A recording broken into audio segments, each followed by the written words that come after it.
Welcome, everybody, to Midday Magazine for this Friday, February 21st, 2025. Have your host, James J. Malouf here. In part two today, we're speaking with our great friends from the Tri-City Curling Club. We've got Mitch Wayne with us. Mitch, thanks for being here. Yep, thanks, James, for having us. And we have Dean Berceau with us as well. Dean, thanks for being here. Yep, thanks. Appreciate the time, you guys. And I want to send a shout out to Pam Hilke and the amazing timing she has, because this weekend is Curling is Cool Day on this Sunday and everything. So that just worked out perfectly having you guys in at this time. And I do want to talk about why curling is cool and why it has been cool in this area for quite some time. I want to get into the history of curling before we get into the 66th Men's Invitational bonspiel. Am I saying that right, bonspiel? Correct. Excellent.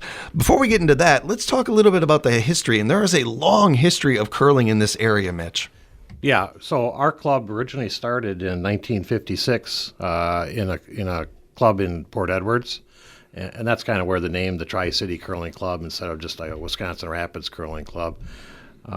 We're actually on the mill site of the former paper mill down there. And then in 1976, they were doing some expansion, so they moved the club to the current location on Hurley Street.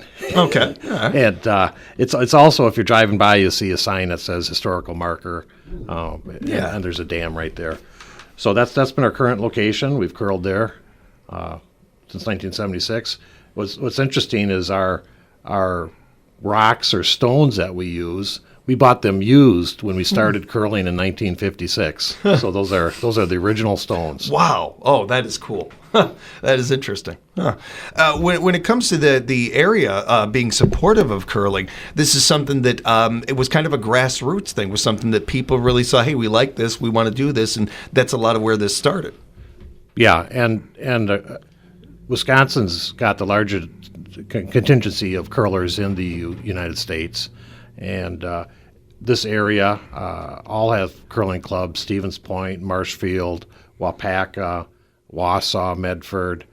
And then there's another big pocket down by the Portage area, Arlington and Poynette and Lodi. So there's a lot of curling in this area.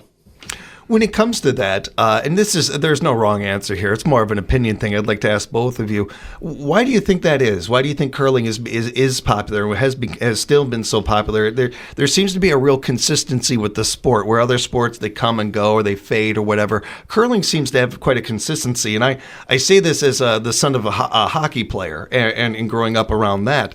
And for those that don't know, there is a bit of a crossover here with hockey and curling, and a lot of former hockey players loving to go into curling, or a lot of I know my dad had a couple of teammates that took on curling to help with their stick play. Just so there's a little bit of a crossover there. So I've known about curling my whole life, and I've always thought it was kind of an interesting sport. But I didn't know until we moved up here that how popular it was here and everything. And that was 30 some years ago. It's still just as popular. It's still kind of maintained that same steadiness. Why do you think that is, you guys? And I'll start with you, Mitch. Well, I think there's just not a lot of activities in the wintertime that you can partake in, and having the ice. And I'm sure originally it started with people with just using a natural cold weather to freeze the ice, and then it progressed to having refrigerated plants that would do the cooling. Yeah. Dean, do you have a thought on that? I would say the biggest thing is in the winter, especially now when the snow seems to be very little, it's one of the good things to do, and it doesn't take any wear and tear on your body, really. So anybody can do it. We got a curler who's 88 years old who uses a stick, so it's lifetime sport. Yeah. And boy, you hit it right there. That's a great sentence right there. Lifetime sport. I think that there's something a lot about that. A lot of us start out, young in life, and we could take bowling leagues. And here we are in our late 70s or 80s, and we're still bowling. Curling seems to have a lot of that to it as well, which is really unique and very cool about the sport, I think. Sports is such a big industry, and there's so much pressure and different things associated with sports in general. I love these, I don't like to call them fringe sports, but for lack of a better term, I love these sports where there's the competitiveness, there's still some of that energy that we love about sports. There's also, it seems to focus much more on camaraderie and fellowship and just enjoying being out there and doing an activity. Yeah, and you'll definitely see our club is more about the camaraderie than the competitiveness. And talking about starting later, Dean didn't start curling till he retired at age 55. So it's not too late to start curling. It's a great point. Thank you for bringing that up. When it comes to the curling season, I don't know if that's common knowledge or not, but for those that may not know and not want to learn and maybe even take up this sport and everything, those listening, how long does the curling season stretch? How long does that go? So for us, it's November 1st till the end of March. I think a big thing for us, and we notice, if people can be outside, walking, golfing, doing other activities, they'd rather be doing that than going into a cold building and curling. So yeah, 100%. Well said. Yes. And I think that part of to that point too, and everything. I know a handful of people, and I don't know how common this is, that have enjoyed pickleball, but they really look forward to curling. They have kind of their summer thing and their app for exercise and their winter activity for exercise. And again, the crossover there that is existing. But I think there's a similar thing with that sport too, where it's I can finally be outside. I've been stuck indoors for so long. I just want to get out there and just give me something to do. Okay, what's this? I'll learn it. And curling has a bit of a thing with that, where as far as being stuck indoors and wanting to get out and just do something, and not just something, but something that it not only has exercise and this camaraderie to it and everything, but is fun. There's a reason this sport has been around as long as it has and everything. And when it comes to that, I think that the stretch of the season is really unique too to people out there listening, and knowing that there's a lot of different activities that go on throughout the season. Yeah, and like one thing I'll talk about is like bowling. We think they have too long of a season. They'll start Labor Day and end at Memorial Day, and it's too long. Ours is just about right. Yeah. Yeah. In fact, March gets hard because spring break and everybody has their kids and everybody's heading somewhere. So it gets really iffy in March where everybody's looking for subs. Yeah, right, exactly. I bet. And one other thing, a couple other notes I wanted to mention before we get into the bonspiel was certainly, while we're a bunch of guys talking about this right now, there is no age or sex or anything like that when it comes to this. All are welcome to curling. All are welcome. All can come down and have a good time with this sport. Yeah, so one thing I want to bring up, last weekend we had a intra-club bonspiel where we had just our local teams curling. They all curled 3 games against each other. We had ages 12 to 80. One interesting thing, we had Officer Borkart and his family curled, and his boys had never curled before. They were 12 and 15, and by the end of the weekend, they were doing really well. Yeah. And we're hoping to get them back in a youth type program next year. It's got to be a great feeling to see new people come by, but to see kids picking up that broom and getting into it, that's got to be a great feeling. Yeah, he wanted to be the skip, who's the captain on the team, and he was down lining up shots like a putt, and he was kind of laying on the ground, which really you shouldn't be doing, but when kids are having fun out there, we let things slide. I remember being frustrated when I first learned bowling and they had put the bumpers out there. And I'm like, they ain't using the bumpers. I got to use them. But it's how you learn. It's how you get and grow the sport. And that part I wanted to get to before we got to the bonspiel and the growing of the sport. And it's part of the reason why we have you guys on. We want to bring up the Tri-City Curling Club and mention it to more and more people out there, just in case there's anybody out there listening that doesn't know about it or maybe have been curious to know more about it. But it's great to have these kids involved in this for a million different reasons. But one of the main ones is certainly us wanting to keep this sport relevant, alive, and keep the membership up about it. Yeah, and so Dean and I are active participants in our Learn to Curl program. This year it's on Wednesday evenings. We've got kind of 2 sessions. We run a session from 5 to 6:30, and then another session from 6:30 to 8.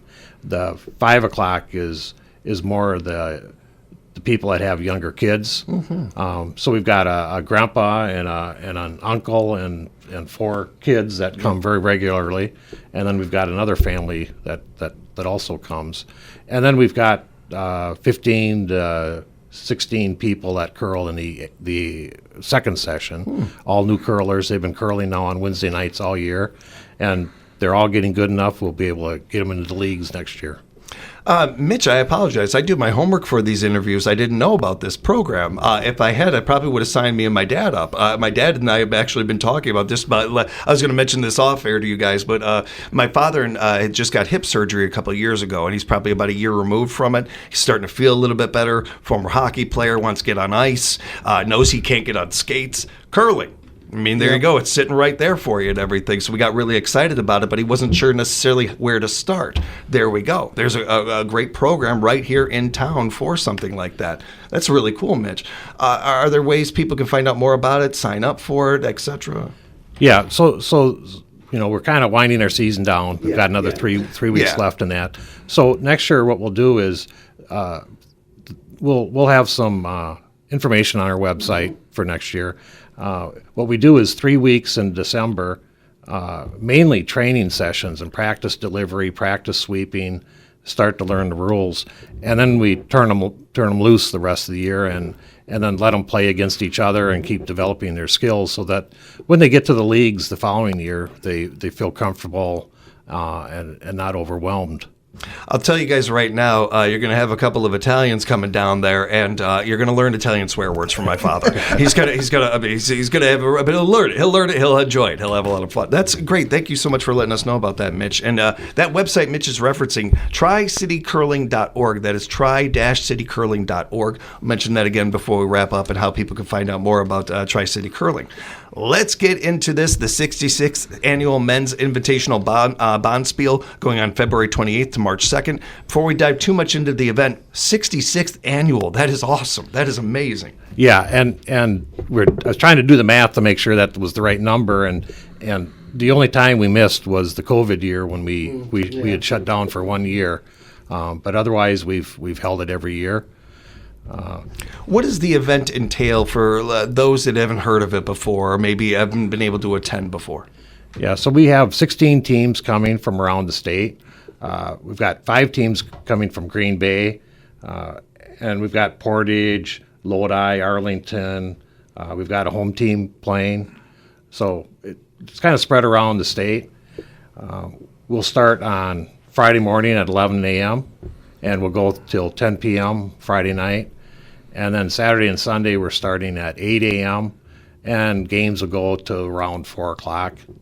So what we do is all the teams will play 3 games, and that'll seed them into a certain event.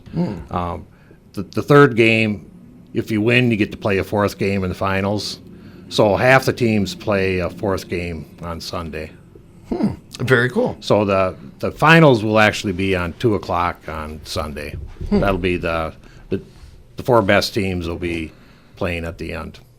When it comes to how long a match lasts, I think it's called a match. How much it? Or a game, yeah, or a game, yeah. How long it lasts on average? How long do those usually go for? Again, just for listeners out there who don't know. We try to keep a game to 2 hours, although you'll see 2 hours and 15 minutes is a little closer. We schedule them at 2-hour intervals. And I would say, too, to audience members that maybe you don't know much about curling or you've seen it on the Olympics a little bit and that's about your experience with it, this that 2 hours flies. This is an exciting sport. It really is, and the intensity with it is fun on this level, and you guys enjoy yourselves and everything. But the pace of the sport is actually pretty quick and moving, and quite exciting actually, which is kind of funny when you consider that how the sport is actually played and how the pace of it. It's very interesting. Yeah, and like all sports, it's more fun if you're actually playing than watching. And to keep a game done in 2 hours, both teams need to. It's a flow of when the other team throws their shot, the next team's getting ready, the sweepers are getting ready, the skip's getting ready to call, and you need to just keep moving. Yeah, we made our game last night less than 2 hours, but we really moved. Yeah. One of these days, just as a quick side note here, I want to bring you guys back after before the new season begins, and we can talk more about it. Maybe could do a little recruiting and some of that. One of the things I would love to dive into with you guys is the actual playing of the sport and how that works out and how it is scored and so many of these things, just to spread awareness of the sport and more attention to it. But for now, focusing on the 66th annual Men's Invitational Bonspiel. This is a full event, you guys, because the curling alone would bring people in and be a lot of fun. But you guys are offering also, they're going to have dinner, lunch, some snacks down there as well, making sure that people are going to want to stay there all day. Yeah, and basically the entry fees that they pay include meals and refreshments for the weekend. So we have a team of cooks and kitchen help. And it's like bring potluck. All the members are bringing food down, and then we conclude it with the best meal of the weekend, Saturday night. We cook 100 pounds of prime rib, and it's a pretty good meal. Yeah. I would imagine people may even show up just for that, let alone it's a good meal. We do want to send a big thank you to everybody making this stuff and working on these things too. And we know that when it comes to our nonprofits, that individuals like you guys are important and huge part of this, but they don't exist without our volunteers and so many people helping out. Yes, yeah. We get the whole club helping on an event like this. Yeah, and a real big thank you to all that, because this is the kind of these are the kind of events that we love to highlight and talk about here at WFHR. We have for so long, but we also just they're so much fun too. I want to remind everybody about that because there's going to be not only something for you to do all day, but you got food you're going to be taken care of when it comes to that. Are there anything else going along with the event that we wanted to touch on? No, just that people are free to come in, stop in, watch some good curling. If they want to get, do they need to RSVP for this event, or can they get tickets the day of? How do they get tickets? No, it's free if you want to come and watch. Right on. Very cool. And as far as the teams playing, those are they teams you mentioned from the area and some are not. How did that work out, reaching out to some of those teams and getting them involved in this? How much do you guys work with other kind of curling organizations in the state? And basically it's a word of mouth, and we go to the bonspiels at their clubs, and then we ask around, and we need.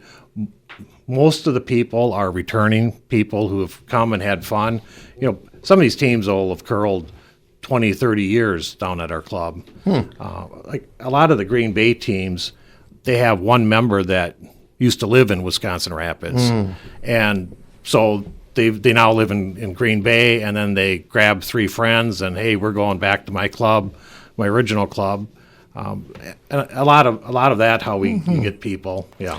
Word of mouth, it's always going to be the best one. And they have USA Curling and Wisconsin Curling. It's on their website, on their calendar too. So if somebody's looking for a bonspiel. Yeah. Guys, this has been great. I appreciate not only the time today, but also helping us spread the word of the sport. Well, before we wrap up, I'm curious, and I think this will be incentive to many people out there that may be on the fence on curling or what have you. What brought you to the sport? You both came to this at different times and everything. So, Mitch, I'll start with you. What brought you to curling? So it was a workplace.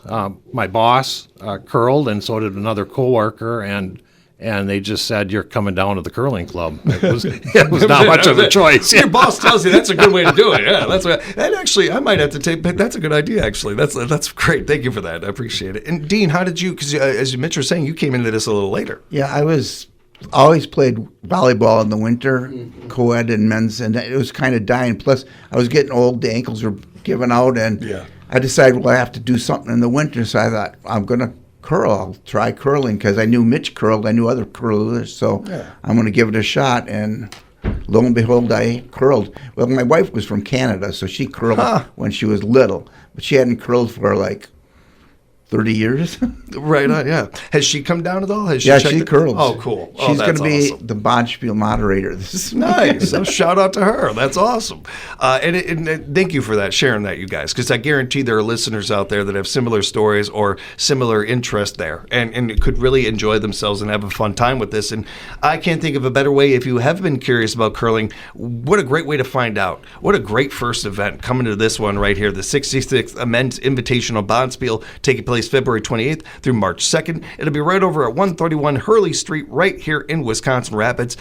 Mitch, if people have follow-up questions, they'd like to know more about this event or just curling in general, how can they find out? How can they reach you? Yeah, so the best thing for us is to come down to the club Monday through Thursday. If you come down at 6 o'clock to 8 o'clock, there's people there and it'll be pretty quiet most nights, and you can talk to someone, watch a little game, and that's the best way to do it.